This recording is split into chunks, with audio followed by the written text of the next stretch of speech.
Хөрхөн охид trap сонсон. Trap сонсон, trap донсон. Түүний сонсдог хөгжим дур булаан. Дагаж дуулан дур булаа мууруулаа.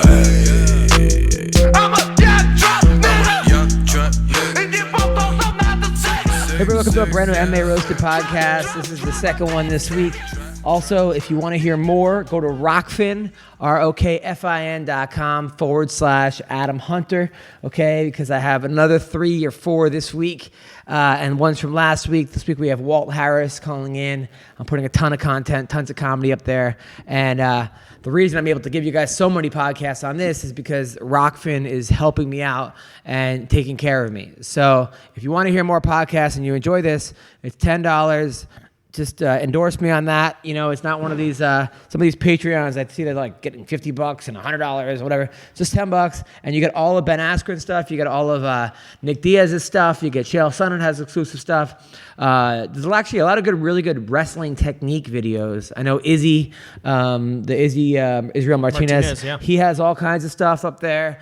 And so does what's his name? The guy, AJ Agazarm. Nice. Does a lot of jiu-jitsu videos up there. So there's a lot of stuff that you can't see anywhere else. They only put it up there.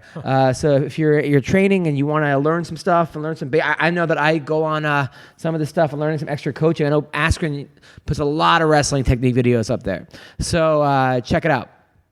Also, I want to talk to you guys about Nature's Oils Online. A lot of people are hesitant to try hemp-derived CBD oil because they don't know where to start. There's just so many different products and brands. Hard to know which one. I mean, every time you go on Instagram now, there's a new CBD product for Facebook, seriously. and this guy's hyping it, and that guy's hyping it. Well, listen, this family-owned business provides the highest quality U.S.-grown hemp-derived CBD products, and they'll help you pick what's right for you. They have every batch is third-party lab tested for potency and purity. Results are on their website. They have hemp oil extract, hemp-derived isolate tinctures, hemp and emu oil pain balm, and full-spectrum CBD dog chews. It's all on naturesoilsonline.com. Includes free shipping. Call them directly at 469-525-3131. Mention Adam10, you get 15% off your purchase. Also, Speedweed. Marijuana is legal in California. Sure is. You shouldn't have to leave your house to get it. Okay, they will deliver it right to you. I'm telling you, these dispensaries are a trap. I see people go in there, take a couple hits. Oh my God, there's a hot chick talking to me, yada, yada, yada. She's trying to sell me some weed. Then you leave, you get pulled over. Now you're looking at $25,000, $30,000 fine. No, your time is valuable, okay? Have it delivered right to you with Speedweed. Follow them at Speedweed. Mention MMA Roasted. You get $10 off, $100 or more. So, some of the fights over the weekend. I still got to talk about some of those fights because those were some good fights. They were good fights. Kevin Lee. The ones that I saw. I'm a Kevin Lee fan. I'm a Kevin Lee friend. But he's got a... What would you recommend as far as like... Okay, you're Kevin Lee's coach. You see that he just keeps fading late in fights. Yeah, he was fighting really well. I mean, it could just be purely a cardio issue. It could be the video he put out afterwards seemed like it was kind of a mental thing. Like he had been so ready and prepared so much that like, all right, it's not working out. Like I'm not just doing everything right now. And do you think it's switching camps or who knows? But it just seems like the Ferguson fight, this fight, and then the Iaquinta fight were 3 fights where it was pretty even going into the third. Yeah. And then he just like this one especially. Something in him just stops. This one especially because he went up for a single leg, didn't get it, and just kind of collapsed on all fours. Yeah. And it was like almost like referee's position bottom. And it was almost like he lost out of exhaustion, not out of actually being hurt. I mean, it's very possible. There was a littler fight last week, like I think it was a LFA. Same thing happened. Guy that used to be in the UFC, like shot a double, and the guy sprawled on him, and he just sat like motionless, sat there. He wasn't getting hit, nothing, and the ref called it. Because he just like wasn't doing anything. Do you think your mind just quits and you say, I can't do this, or I want out of here, or do you think you're just physically exhausted? I mean, both.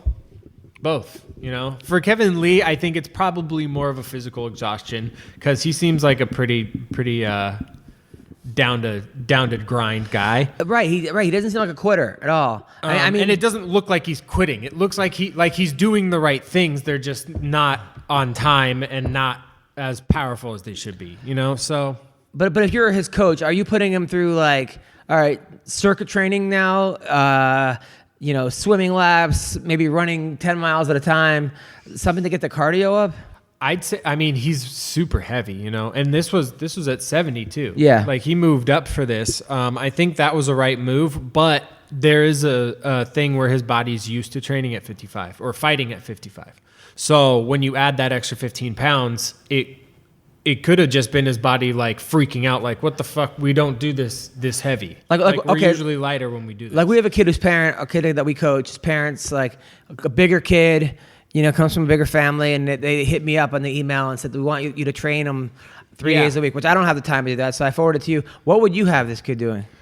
He's a 12-year-old kid. We're not going to obviously have him fight or anything. To lose weight, it's going to be a lot of like resistance. So you want to, like, especially with bigger guys, you want to build the muscle up, and that's going to start to burn the fat. So the more muscle you have, the more fat you're going to burn. So you want to be doing like push-ups, pull-ups, sit-ups, running is a big one. Get those legs working, air squats. This kid's probably about 190, like 200 pounds. He's, so any like body weight for him. There's no reason he needs to be lifting weights because there's no weights. He's 12 years old. So there's no reason he needs to be lifting weights, but he can still do push-ups. He can do, all the calisthenics, like all the shit we did in boot camp where like I'd watch guys lose like 40 pounds, 30 pounds, 40 pounds in 3 months. Wow, in boot camp. A restricted diet where they're taking in, 3/4 of the calories that they need and just walking and like, a couple times a day you have a 30 to an hour. Now, what's the difference between like Navy boot camp and Marine? You're a Marine. Yes. So Marine boot camp versus Army boot camp versus Navy boot camp versus Air Force boot camp. As far as I know, Marine Corps boot camp is a lot more physically demanding and it's longer than everybody else's. So it's just like it's designed to create war fighters. How many kids? It's not designed to create mechanics and computer guys and pilots. It's like, no, you're going to go to war and you're going to fucking kill people, so you need to be in shape for it. How many guys broke during the training? In my platoon, I think we started with 80, like 83, 84, and we ended up with 70. Is it like Full Metal Jacket? Like 10 guys. Is it like where the guy screams at the fat kid and he kills himself? No, some of them, like there was one guy that you take a piss test right before you go in, but like obviously it takes time for results to come back. So we were a month in and they said this kid popped on a piss test. So like he just fucking had to endure the shittiest life ever for a month for no payoff at the end. Was he smoking? Oh, you mean he was like high? Before we left for boot camp, he took like that last one he popped. Well, that's so stupid. Like that. Don't you kind of want people like in the military on drugs? You would think, especially like, I don't know, they want you at least for us. There's like a old little saying that we have that the Marines are like America's pit bull. Like you keep them hungry and you keep them pissed off and keep them in a cage, and then every once in a while you let them off the leash. Now, do they give you guys? And it really is like that. Now, I heard they gave you guys Adderall. So pissed off all the time. I heard they gave you guys Adderall. No, you'd get kicked out for that if you don't have a prescription for it. Like anything you don't have a prescription for, you're gone. But I heard that snipers, to keep them up. Maybe okay, so special forces guys, they're a different breed. Like they're kind of allowed to do what they want. But is the government giving them that, or is no? But it's just not. You look the other way on some stuff. Now, when I was in the Middle East, there were so many guys over there that were like Blackwater, and they were telling me that they, were making 5 to 10 times what they were making, like. Easy. In the military, easily.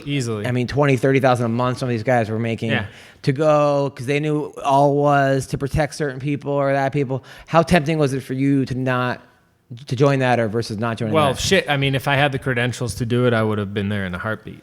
As a 22, 23-year-old guy, you have to have, like, at this point, it's so saturated that you have to have multiple combat deployments. Usually they're only taking tier 1 guys, which is like Navy SEALs and recon. But you couldn't figure all that out. You can hang with those guys. I probably could have done it if I wanted to, but I was not. I was the like, put me in Gen Pop. I'm going to get through. I'm going to put my head down. They're not going to know my name. Right. Which, of course, they did because I'm me, so every fucking drill instructor knew who I was. But oh, wow. So you were trying to slide by? I was not slide by. Like, they knew who I was within the first week because I told one of them off. Not really, but, like, he gave me a challenge, and I was like, all right, well, fuck you. I'm going to do it. Like, I know what game you're trying to play, basically.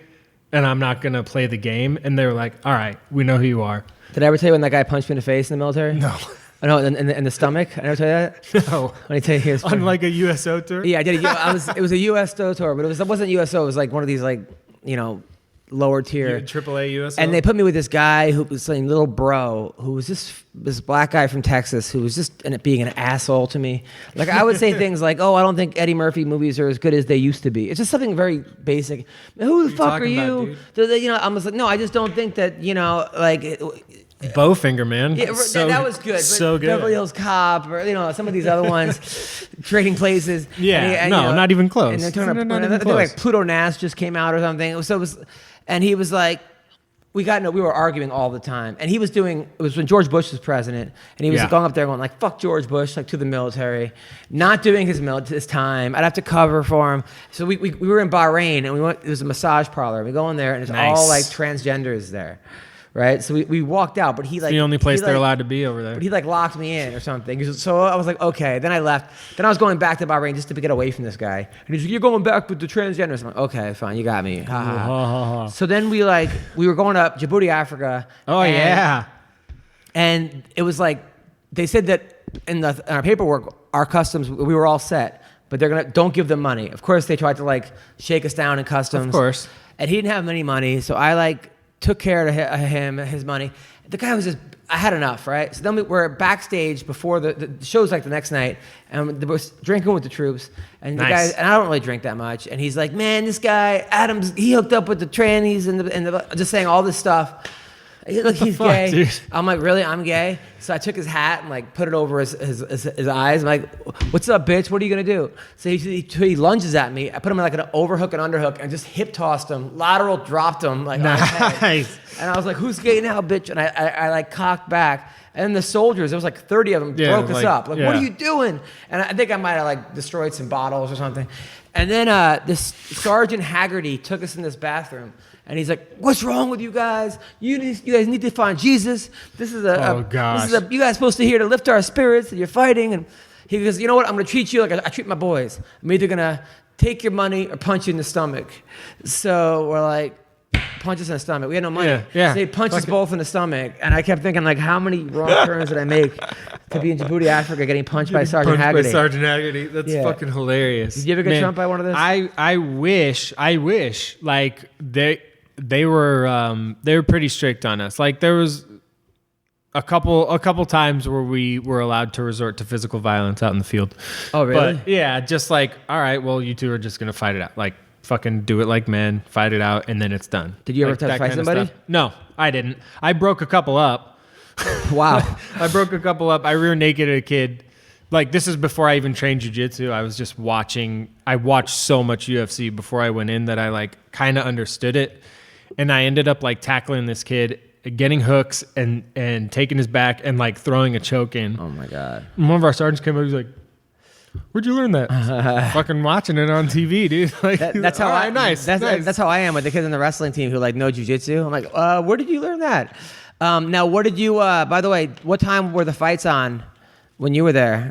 Was it like a Sunday at 3 or something or night before? I know like the time when I was over there in doing comedy, it was always like the next. I remember being in China and watching Mayweather versus McGregor at like noon on a Sunday. Yeah, I'm trying to think. I mean, I couldn't even watch it when I went to Iraq. It was after the military, but it would have had to been like, it's 12 hours, so it had to be like 7 in the morning, 6 in the morning. We didn't have any cable though, so you couldn't watch it? Fights. No, it sucked. So Cement huts. Masvidal and Pettis are going to grapple on June 15th in Florida. I saw that.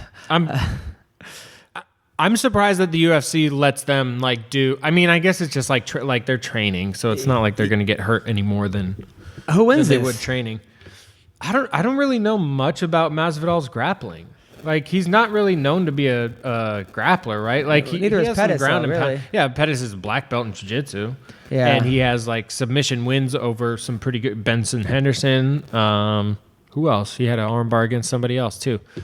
He's slick. So it'll be interesting to see. It's always fun to see MMA guys when they go to straight grappling because they're so methodical with their grappling. They don't give up anything. It's like wrestling almost. Like John Jones, when John Jones just grappled, he doesn't flow like a jiu-jitsu guy would flow. It's very no, you're not doing this. I'm going to fucking Is that stay almost here. because they're afraid, they're so used to not putting themselves in a position where they can get punched? Exactly. Well, and also just not giving up any, you're not going to give up any little battle to win the war type of thing, where in jiu-jitsu, it's all right, I have something locked in. It doesn't matter if I give up the position because I'm ultimately going to get the submission from here. Right. Technically, you're not supposed to do that, but if you know you have it, then By the way, you can Gary take Tonan's win in ONE FC. Now, a lot of people were arguing on the MMA Underground about this, which I love. I love just kind of lurking on that and seeing what people are arguing about. And some people were saying, heel hooks are now, or knee bars, or heel hook or knee bar, or heel hook are underused in MMA. Other people were saying, yeah, you guys are just saying that because Gary did that against this guy, but try that against a good high level wrestler. Right. You're gonna he would get rocked in that situation. What do you think? For Gary Tonin, he can heel hook people all day. Go for that all day. Cause it was the entry was beautiful. It was a traditional single leg, a snatch single leg. And then he just inverted it and went straight to the leg, which that's what those guys are known for. I would not recommend leg locks to most MMA guys. So if you're not a fucking leg lock expert, the only other guy that did it was Paul Harris, was knee barring everybody and that's what they were people. saying about Paul Harris was getting caught with that. He was because people caught on to it, and his was very traditional, the same thing over and over and over. It was from a grappling standpoint. The thing about Gary Tonin's win this last time was it was so quick. Yeah, it was single to now you're getting heel hooked. I'm very curious to see. It was just boom. I'm really excited to see Ryan Hall against Darren Elkins. Yeah, because I just want to know if Ryan Hall is another guy who he beat BJ Penn, but this is not BJ Penn, and he beat Gray Maynard, but that was not the same Gray Maynard that fought Frankie Edgar. So who has he really beaten?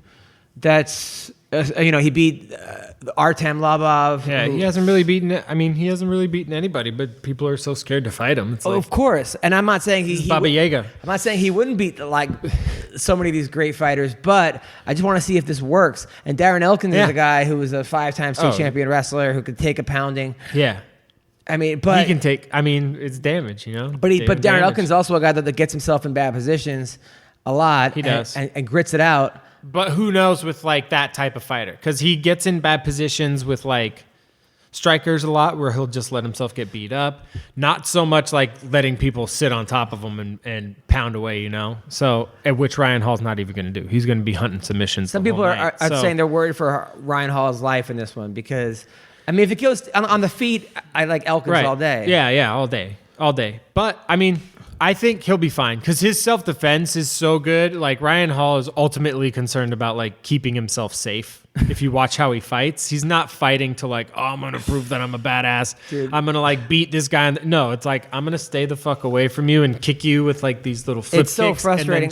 And I love that kind of shit because I'm always I like watching Askren or one of these guys where hey, if it wins, but it does look like someone playing a video game for the first time and just keeps going for that same move over and over again. But it's okay, well then do something. It's the same thing when people would talk about Wonder Boy being bored. Well then beat him. You know, like beat it. Which Pettis Which did. Pettis did. Yeah. Beautifully. I'm telling you, it's been a bad month for karate. Wonder Boy, MVP, and Sage Northcutt all got Sage in the last 2 months. Poor Sage. This whole keeping your distance with your hands low has not been good for karate. No. Or me. Well, it just look. I mean, those things like basic fundamentals. The first day you walk into a boxing gym, they're going to tell you put your hands up, protect yourself all the time. Yep. And then certain guys are just so fluid. Those Roy Jones, those Anderson Silva type guys, the MVP, they could put their hands down and do everything wrong and get away with it. Yep. Until they can't. Exactly. And Sage Northcutt, I don't know what ONE FC. Are they trying to prove that UFC guys suck? Who knows, man? Because it's like, I don't know. I was talking with my roommate, who's a huge like MMA like fan and very knowledgeable, and he was like, somehow the UFC always gets it right. They always get it right in where they let guys go and like immediately they lose. Or like, but is that have a whatever fight in the promotion they go to, and it's like. But is that making them look good or bad? No, I think it's making them look good because they're getting rid of these guys on the roster. They're like, oh, we don't need you anymore. Yeah, but you don't think that. But you don't think that like their champions getting knocked out in one round, or Eddie Alvarez, who was the UFC champion, getting knocked out to some Russian guy, is making them not look like. I mean, I think. Well, yeah, but remember Connor like pieced him up and changed him as a man. So it could be like the UFC was just like, all right. But he beat Dustin Poirier after that. No, not Poirier. He beat Gaethje after that. True. I mean, he wasn't completely dead, but he lost to Poirier. But it just did not look. But Northcutt wasn't beating the MMA elite. I mean, he was never. I think he was one of those like they took not a gamble. Like he obviously made the UFC some money, and it was a smart move. But I think it was just they realized like, this guy's not going to be the star we thought he was, so we might as well sell him high. And that's what they did. They were probably having tough times. Like I know Shelby especially like has tough times getting certain guys fights because he like the guy like Northcutt, or even like a guy like Sean O'Malley, who's like upside is like so much stoner, funny looking, tattooed, fucking amazing fighter, but we haven't seen him against a wrestler yet. Right. He's got a good fight coming up against a guy from. He's fighting somebody really good. Ooh, I didn't know this. The guy out of Oyama's gym. A Mexican dude, or not Mexican? He's Chito Vera. Yeah. That's gonna be a tough fight for O'Malley. That's gonna be a great fight, especially. I mean, coming off what? A year and change. Taking steroids, like what? That shocked me because he got popped for something. Wasn't it like a tainted supplement? Yeah, but it was still like I didn't know he was taking supplements. That guy. I mean, he looks like, Screech McGregor. McGregor. Yeah, he just got his purple belt in jiu-jitsu. Congrats, Sean O'Malley. That's a banging fight. That's a banging fight. I hope O'Malley. Because he's scrappy, man. Like I've watched him train. I follow him on Instagram and stuff, and like his ground is legit. Is it legit? He's legit because he knows how to scramble. He knows how to use like. The thing that a lot of people do in jiu-jitsu, the mistake they make is like just trying to learn everything instead of what works for them. And I mean, I did it too. Like where you're just like, oh, I want to learn this fucking rubber guard and this blah, blah, blah. And this, which is great to have as much as you can in your arsenal. But at some point you have to have like 5 or 6 really good weapons that you have, and they're just dialed in. Same with wrestling. And it's the exact same thing with wrestling. But exactly, and that doesn't have to be a submission. It can be a sweep. It can be a scramble, like a position that you can create a scramble and end up on top or end up back on the feet. Stuff like that, where it's like, all right, worst comes to worst, I can pull this out, and it's gonna work for me. Now in Muay Thai, and he has that. Muay Thai, we're learning elbows from standing. Nice. Like basically, a guy parries your jab, come back with a back elbow kind of thing, and then also, I didn't even know this was an actual move where you just go like this and just like this. Dude, the Matt Brown elbow. Yeah, the Matt Brown elbow. like vertical forearm where you just shove it in their face. Right, but like it was one of those things where I learned it, and then I watched like 30 guys do it. But I never even noticed Well, it's something they were doing you don't that. see a lot too. You're not going to see it because like in MMA especially, it just looks like they're colliding. Yeah, that's exactly what it But looks like when you slow it down, you'll actually see that arm coming up and like contact being made like on 100%. a forehead or a chin, and it's like it's not the point, so it's not going to cut them, but it fucking sucks. Yeah, yeah. I'm really enjoying this the Muay Thai. Yeah, it's fun. Light sparring's a little annoying because like, you try to go really light, but then like It's hard to go sometimes light. a guy goes a little harder, and you're like, you want to give him a receipt, as they call it in wrestling. Yes. Grant Dawson, how's it going? You're on the MMA Roasted Podcast. Hey, what's up, guy? What's going on? It's me and Tyler Smith. Congrats on your recent win. That was awesome. Woo! Thanks. Thank you, man. I appreciate it. You were a pretty big underdog going into that fight.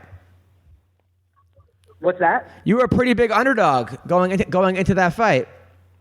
I was at first, but at the end, I think when we actually stepped in the cage, I think I was the favorite. Oh man, I mean it was a great fight for you. It was. Now, were you rocked at all? Because it seemed like in the second round he tagged you a little bit, and it seemed like you were a little hurt. But I don't know if you really were hurt. So were you hurt? No, I mean, no, the punch itself hurt, yes, but I was, like, he just kept hitting me. He had a really stiff jab, and it, like, popped my neck backwards. It was one of those weird things where I was coming in, and he was jabbing me at the same time. It looked a lot worse than it actually was. But he did cut me over my eye. My eye is swollen shut today. Yeah. So you weren't out on your feet because the announcers were saying you were out on your feet, and I think you watched the wrong fight. Okay, that's good. That's good. No, man, it was awesome. I was so proud of you, man. Now, was that your plan the whole time? Take him down and submit him, or were you trying to? Would you think maybe you're gonna knock him out standing, or what? So James did a lot of work with him on the show because he was on The Ultimate Fighter, and the game plan going in, we knew he was going to stuff a lot of takedowns. Excuse me. We knew he was going to stuff a lot of takedowns, but the game plan round one was just to get his legs tired. You notice whenever I clinched on him, I really just hung on him, just like in wrestling. I really just made him carry my weight. That was really the whole goal for round one. And then at the end of the first round, when he stood back up, because I got a takedown at the end of the round, he stood back up, and I saw his wet legs wobble, and I see that a lot in practice because I'm used to hanging on people a lot. And I knew if I didn't finish him in the second, I was going to finish him at the beginning of the third. Dude, I was so proud of you, man. First of all, I know you're from Missouri for coming to the show. I know you. Now, you still have that hot girlfriend or what? Of course. Are you kidding me? I'm 50 grand richer. She ain't leaving me. Yeah, you got that Very nice. hot girlfriend fighter. Now, what did you do? Did you after in Rochester? Did you go out for a garbage plate, or did you party in Rochester? No, we had an early flight, so we kind of just went back to bed. But it kind of sucks because my teammate had a room next to us, and he had like 50 people in there, and they were all drunk and being really loud, so we didn't even get the sleep we were trying to get. Oh. So that kind of sucked. But Well, at that point, you just get up. We had an early flight, so we're celebrating today, actually. Yeah, and then now, did you know you were gonna get the 50 grand? No, I had no idea.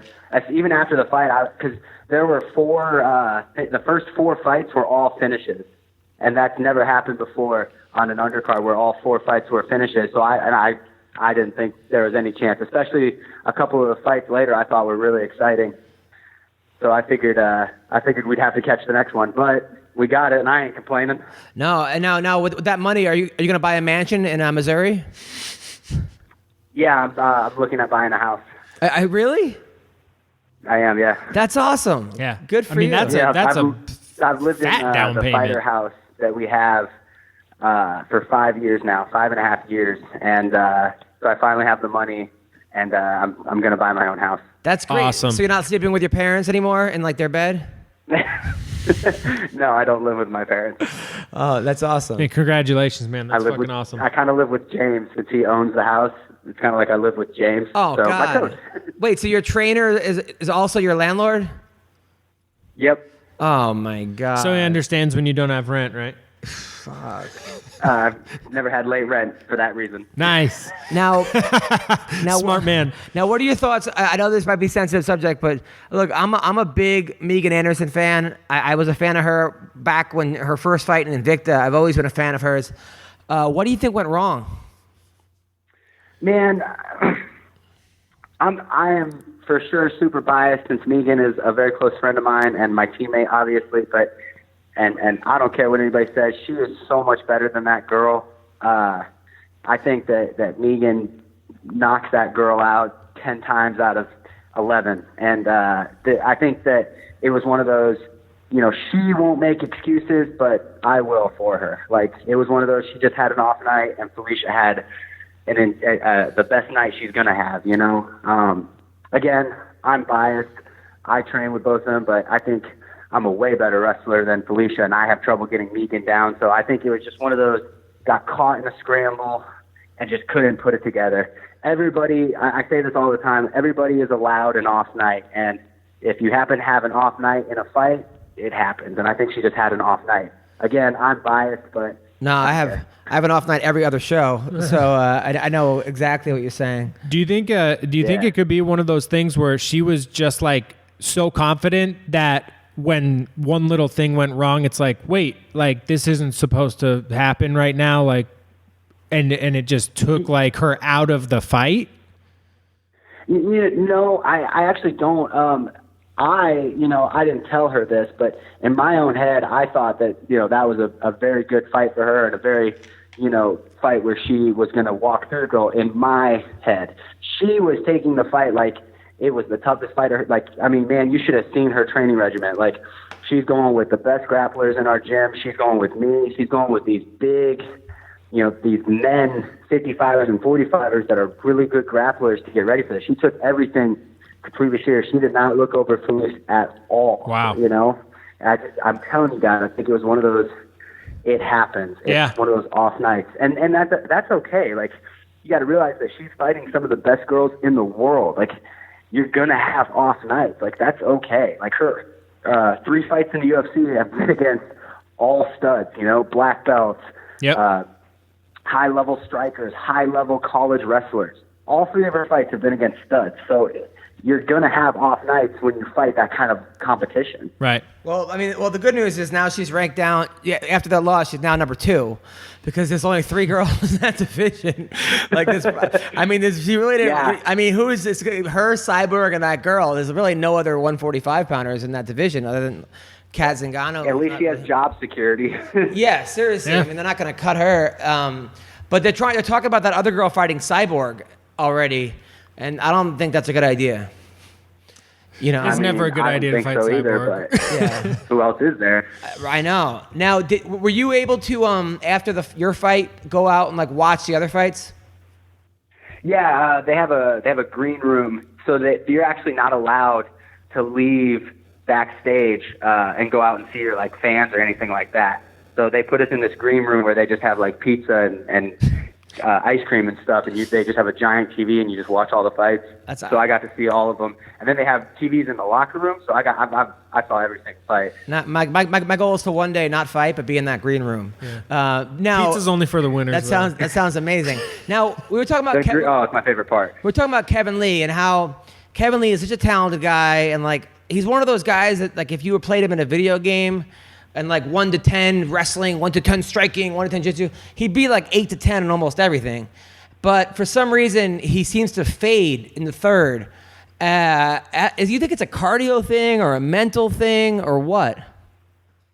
It's for me. I think it's a pacing thing. I think that he's so good at what he does, but the reason why he's so good at it is he's able to do it so fast. Like, he's not doing anything that is like out of the ordinary. He's 1-2 double leg, you know, like he's shooting doubles and things like really basic stuff. But the thing is, he does it so fast and so strong and powerful that it worked, and it should work. You know, you're a wrestler. You know, the basics win matches, win fights. The problem is when he does it that fast and that explosive, you slow down. It doesn't matter how good your cardio is. over 25 minutes, you're going to slow down. Michael Chandler is the same way. Michael Chandler doesn't do anything special, but I believe he's one of the best in the world because he can do it so fast and react so fast to things. The issue is you slow down. It's nature. You know, you can't do something that long, that fast. Right. And I think Kevin Lee's problem is he doesn't know where to rest. People talk about my cardio all the time. I think my biggest advantage over these people is I know how to work while resting. You know, when you're carrying all my weight and it looks like I'm working really hard, I'm actually just holding on to you and resting my lungs. Does that make sense? Jiu-jitsu. Yeah, that's jiu-jitsu, you're saying? That's jiu-jitsu. And wrestling. I mean, it's like it's basically top wrestling. Yeah. It's top wrestling. Make them work harder than you're working and just wait it out. Exactly. Now, one of the most exciting guys I've seen in my life was that guy on the undercard, that guy from Brazil. Have you seen that? You didn't watch the undercard, right? Oh, Michelle Pereira? Yeah, Michelle Pereira best. is my new favorite. He's like my new guru. Did you see that guy? I think it was like right after your fight. He threw the knee and then that overhand to get that knockout. Yeah. Yeah, and then he was doing like flying cartwheels and like somersaults. Yeah, I did see that. He's exciting. How do you train for a guy like that, though? I mean, you just bring in the Barnum and Bailey circus, or how do you train for a guy like that? Man, if I was fighting him, the first thing I would do is just clinch. You got to get those guys that have that kind of explosiveness and that wild style, and you just got to get a hold of them. You got to remember that fancy striking techniques go out the window when you're connected. If we're connected, it's really hard to do anything unheard of, right? You can't really spin or jump if we're connected. So that's what I would do. And then round 2 and 3, when he's a little more worn down, is when I would start opening up. And that's how I would fight. Now, how are you so brilliant in fighting, yet you got left back 6 times in high school? How did Why do you think he's so brilliant in fighting? Yours, right? Weren't you you're like ADHD off the charts? What's the question? Isn't your ADHD off? I'm saying you're so brilliant when it comes to fighting and breaking down fights, but you got left back 9 times in the 4th grade. This is crazy. Yeah. Right? Can you hear me? Yeah. I'm having trouble. Your tone is breaking up. I can't quite understand you. I'm sorry. All right. No. Okay. Well, can you hear me now? Yeah. Go ahead. I was gonna say I read that you got left back 12 times in the 4th grade, but yet when it comes to breaking down fights, you're an absolute genius. Correct. I'm not good at reading. I'm dyslexic. And for your information, I only got held back 11 and a half times. Oh, there you go. So there you go. 12 is a little excessive. And by the way, if anybody wants to know, he asks me to roast him all the time. He's always like, when are you going to roast me? When are you going to roast me? So please don't think that I'm picking on the great Grant Dawson. But yeah, when it comes to fighting though, you think maybe it's just what you're interested in? Because I always think that, you take a kid and you just put him in something he's interested in, and he's a freaking savage guru. But when it comes to maybe he's not into the history or algebra or something else, he's getting C's and D's. I absolutely agree with that. I think that, so for one of the things, I have ADHD, and it's really hard for me to pay attention for stuff, right? But the thing that they don't tell you about ADHD and ADD and all that stuff is, when you find something that you absolutely love, it helps you hyper-focus. Because it's, for once, you can actually focus on something because you absolutely enjoy it and love it. So that's my whole life. When I'm not, I truly believe that I watch more MMA film than 90% of the population, including fighters. When I get done with training, I watch video after video after video over everything. I've seen every champion. I know most of the weight classes like the back of my hand. It's because I love the sport so much. If you just put people into things that they love, they will find ways to be good at it. Totally. Or find ways to learn more about it, No. I think the problem is, and this is just in life, I think people are settling for stuff that they hate, like desk jobs and, just work where they don't enjoy their life. And they never grow as people or grow as, human beings. And that's an issue. Dude, I think that after fighting, you could have a public speaking career and talk and go from school to school inspiring kids because, You're honestly, you're a case study of what it's like to like a kid that, you know, the system was giving up on, and now the kid's system failed, and the kid's gonna be a world champion pretty soon, dude. I honestly think you're opening up a lot of eyes right now, Grant. I mean, you just beat the Ultimate Fighter champion. That guy beat a lot of guys. That was a tough season, and you made it look easy. Good for you, Thanks, man. I appreciate that. That means a lot to me. It's true. And the guy had like 3 feet on you. Was it hard fighting a guy so tall? My last fight was against a 6'1" guy, so I specifically went to 145 so I could fight shorter people, and everybody that I have fought has been my height or taller. Bull crap. Now, who's the guy you called? I don't even know the guy you called out. Who's the guy you called out? His name is Shane Young. He's from, I think he's from Australia, but he's 2-1 in the UFC, and his only loss is to Alexander Volkanovski. He is good. If you didn't know, Alexander's pretty good, but he has a pretty good following outside the U.S. And so I thought a win over him would bump me up again, and I just think he's an exciting fight. I think that. Right. He comes to fight, and I come to fight, and I think that would make a really good fight for the fans. And free trip to New Zealand. But nothing against Shane Young or this guy who's probably an amazing fighter. But why not call someone out in the top 5 or 6? Because if you call out Shane Young, even me, I have a MMA podcast, and I was like, who? But if you call out Volkanovski or one of these guys at 145, don't you think that would, even if you like Aljamain Sterling or like one of these, don't you think that would kind of lift your profile? Because I get paid the same whether I'm fighting Shane Young or Alexander Volkanovski. As soon as my contract gets renewed, then I can act like the more lower level guys that I fight. Once my contract is up and I call out for somebody big, I'll get paid to that level. And it's not about the money for me, but it is about being able to put the money into my camp.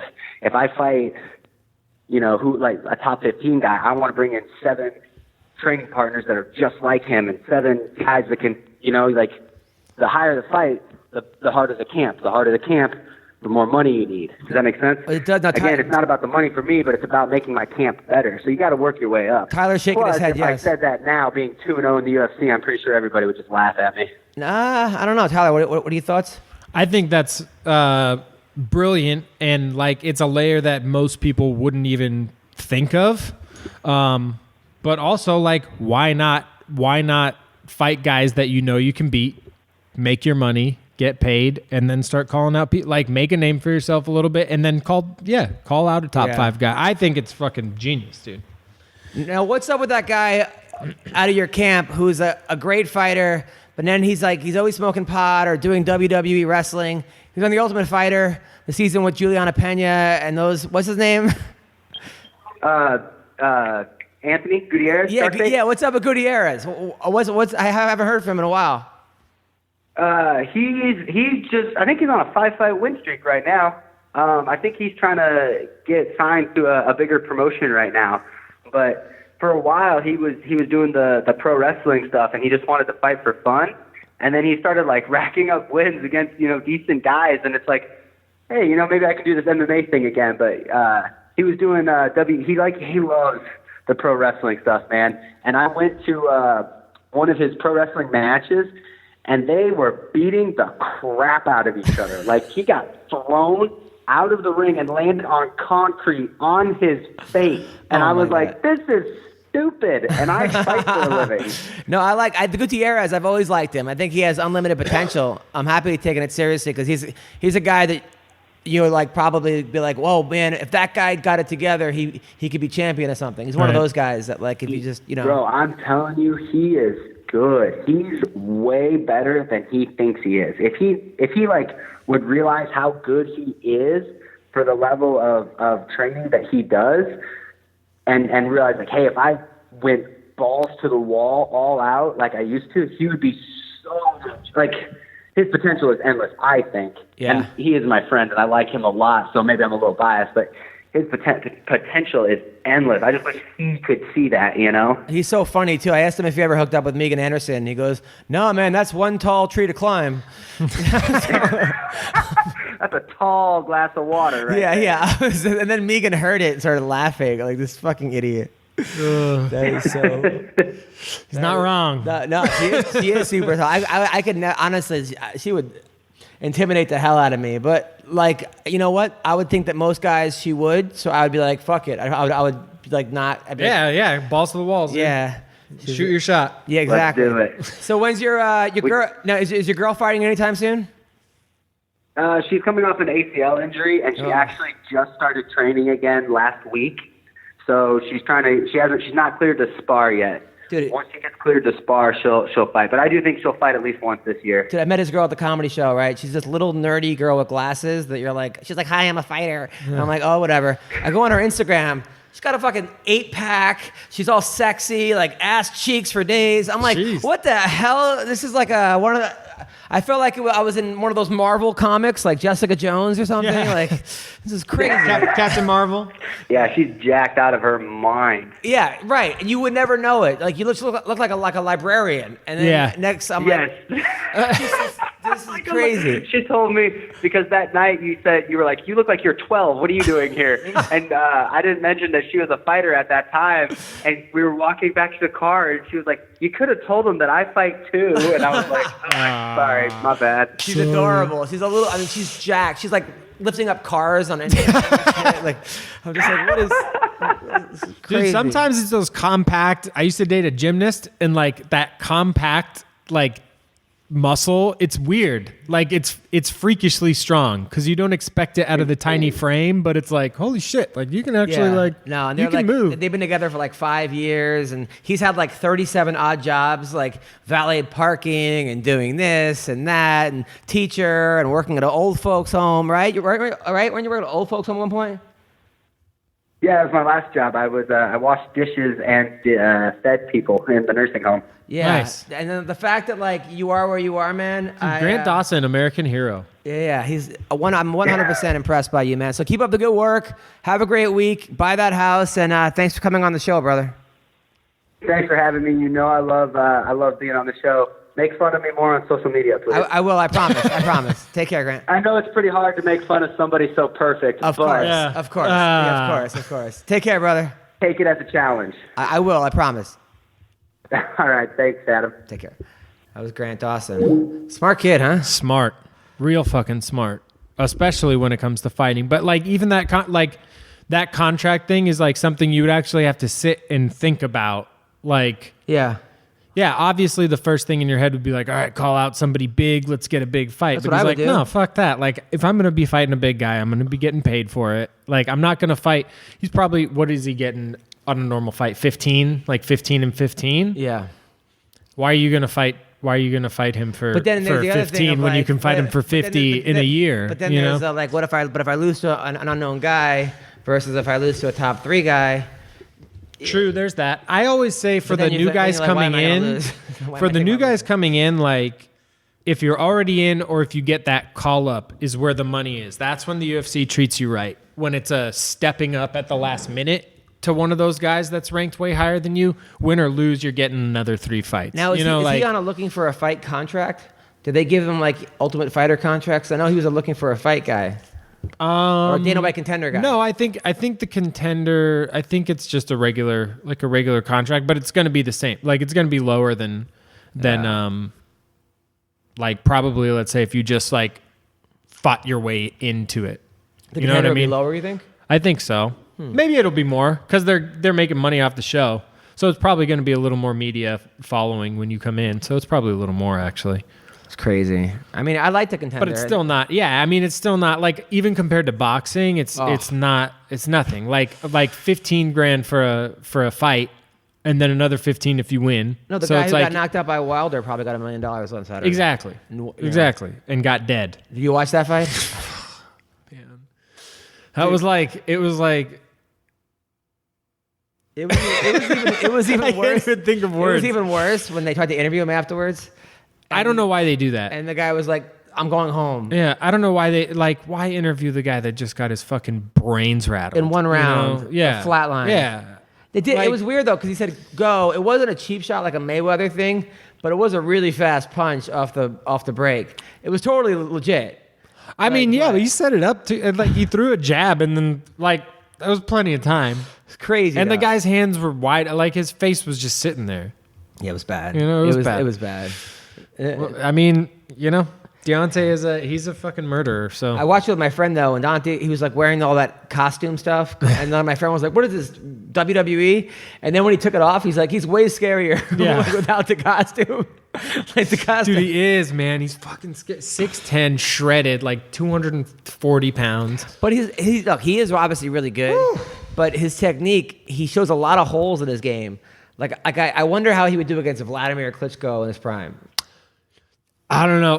The Klitschko's like, he was always so boring, but he just had like a lightning jab and it's on a giant. So it's like his jab is harder than my cross will ever be. His jab's probably harder than my kick, you know? So like, it's just, he could just sit back and just fucking pick you apart with it. Yeah, I wonder if that's what would happen, but Wilder is dangerous at all times. Yeah, and that's the thing. He carries that into all 12 rounds. So if he's just getting jabbed and he knows, all right, I'm just getting jab, he's going to start throwing heat in round 6, 7. That's crazy. So what do you got coming Not up? that he doesn't throw heat already. LA Open, NABJJF LA Open, June 22nd, 23rd. I think it's at Cerritos College, somewhere down there. Are you cutting weight for it? No, I don't have to. What's the weight class? It's middleweight, which for jiu-jitsu is 181 with the gi on and 177 no gi. And I'm probably like 4 pounds? 180 right now. Some gis are.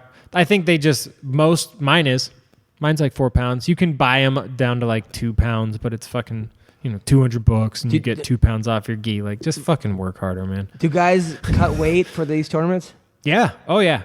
Yeah. Most of the time, that's safe for the adult divisions. I'm in a master's, so it's like mostly hobbyists and like guys that are coaching. Like, we're out of our prime competing years. Now, how many matches do you usually get per tournament? It depends. Like some tournaments, especially now, like once you start getting up in belts, they'll be like, it'll be me and one other guy or like 2 other guys. Wow. So you're getting, I mean, it's a, go till you lose. So you get one guaranteed match. What do you think is the most important martial art for fighting? Like a 40-year-old guy like me.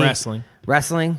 But at 40, like, are you really going to want to learn the intricacies of wrestling and also like tear your body apart like so that? Do you think Muay Thai is pretty good? Because like every fight starts on their feet. I think, yeah. I think now, would you Muay Thai, because Muay Thai has clinch and it has sweeps and takedowns. But would you throw a kick in a fight? Yeah. You would, in like a bar fight. Guy goes like, let's go outside. Yeah, like a straight oblique. I've thrown a kick and I threw a teep in a bar fight. This guy was like chasing me down. Yeah, when I was working as a bouncer. I like brought him outside. He's a big fat guy and he was so sloppy that I was like, all right, we're on the street. Like, I'm not going to punch you. But he started chasing me, just swinging these wild like haymaker. So I like backed up and just like teeped his chest. Hit him like right in the solar plexus and he just fell over. Because I do wonder, like I'm taking Muay Thai now because I'm not taking Jiu-Jitsu because I'm worried about my ACL. Yeah. Oh yeah. But like on wrestling, I'm pretty good at wrestling. But I'm trying to think like, is this Muay Thai that I'm learning? Would this help me if I ever got into a fight? Elbows for sure. I think the Muay Thai cover for like a street fight application, just a Muay Thai cover, step in and fucking elbow somebody in the face. Yeah. That's the way to go. Or clinch up and throw knees. But you wouldn't especially as a wrestler. But you wouldn't throw a low kick, would you? I would. Because why not? Yeah, why not? You wouldn't worry about the guy. I know I can take a couple before I go down. So like, fucking why not throw a low kick? See what he does. Would you throw a switch kick in a fight? Yeah, I'd throw a switch head kick. Really? Yeah. Why not? No, I just wonder like how applicable this is to the actual fighting. I've seen switch head kicks thrown in street fights, like street fight videos on YouTube. Oh yeah. You watch videos of like, there's one of this big dude, fucking like 300 pounds, and this guy's all roided out trying to fight him, and he's just like, he's a southpaw, and he just like waits till he steps in, throws a head kick, fucking knocks the guy out.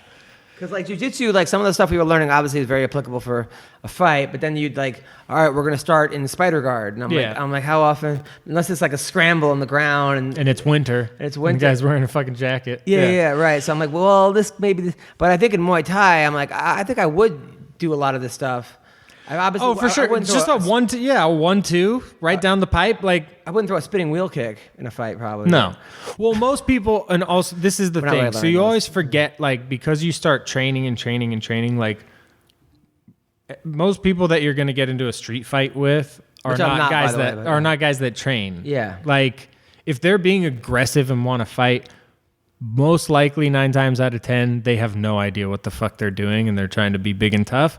So if you just throw a 1-2 right at their face, like, they're gonna stop. And then put them in They're a gonna Muay stop. Thai clinch, just knee them in the Dude, head. there was the show that I fought on down in San Diego. They had another one on Friday, and this guy fought. He was in like the co-main event, big fucking huge heavyweight. I think he was 300 pounds. They have like a super heavyweight limit, and he was unaffiliated. Was like his title. Like when they announced the gym, just unaffiliated fighter. He was just like some dude that wanted to fight. Just sign like up. yeah. So he signed up and he got this kid that had been training for a year, lost 100 pounds over like 18 months just through MMA and had been like training his ass off for this fight. And it showed. This dude had no idea what he was like, what he was doing. I talked to some of the guys that fought on the card. Yeah. And they were like, dude, he was learning how to fight in the like backstage. There was like coaches like giving him pointers. He was asking people questions and stuff As like, an oh, what do I do amateur this? organization, Why are they not letting this happen? Well, because it's an amateur organization. That's exactly why. All you have to do is apply for the license But for somebody the could state, die that and you way. get you sign the waiver, bro. Like, but he got hit and immediately shut down. Like he turned away, turned his head, turned his back on the guy, put his hand on the cage, and the ref didn't stop it. And this dude just went boom, boom, and dropped him. And then he was sitting there like holding his face and crying. And like, it's like, dude, what did you fucking think was going to happen? You know, like I may not have done well, but like I went in there and I took my fucking ass whooping like a man. And it's like, yeah, I'm in a fight. Like this is not patty cake, was dude. it like Brock Lesnar when he got hit, sort of? It was worse. It was worse. Like way worse. Way worse. People forget about that's how Brock reacts when he gets hit. Yeah. He doesn't like it. No. But it was just the same. But like he won't do it from one punch. Like this dude got jabbed and was like visibly stunned. Like, wait, what? And then got jabbed again and then a 1-2 and was like, all right, I'm over it. Was he pledging a fraternity or something? Was this part of the hazing? I don't know, dude. Because he wasn't like out. Yeah. Like you could tell he wasn't wobbly. He was just like, I don't like this. And this dude he turned and he was like, all right, kid, sorry. It was bad, dude. So what do you got coming up? So I have the LA Open Jiu-Jitsu tournament. Just training for that. I'm going camping for my birthday in June. But that's a couple weeks away. So Nice. talk about it when I get back. There you go. Listen, people, tomorrow night, Tuesday, which this will be out tomorrow, so tonight probably, I will be at the Dime Bar. It's my birthday comedy show. Come through. Jeremy Piven's on the show. Jay Moore. It's going to be a good show. Chris Spencer, some good people. Wednesday night at the Long Beach Laugh Factory. This weekend, the Ventura Harbor Comedy Club. It's May 23rd to 26th. Avi Casino, June 7th. Ice House Comedy Club, June 8th. Comedy Cave in Calgary, June 11th to the 16th. Minnesota House of Comedy, June 19th to the 23rd. Stratosphere, Fight Week, July 1st to the 7th. Off the Hook Comedy Club in Naples, July 18th to 26th. San Jose Theater with Russell Peters, July 26th. MGM in Maryland, August 17th. Looney Bin Comedy Club in Little Rock, August 21st to the 24th. Thank you for listening to the podcast. We'll keep it up, and you guys keep it up too. Take care. Bye. Trap sonsen, trap donsen. Түүний сонсдог хөгжим дур булаан. Даадаш дуулан дур булаа мууруулаа.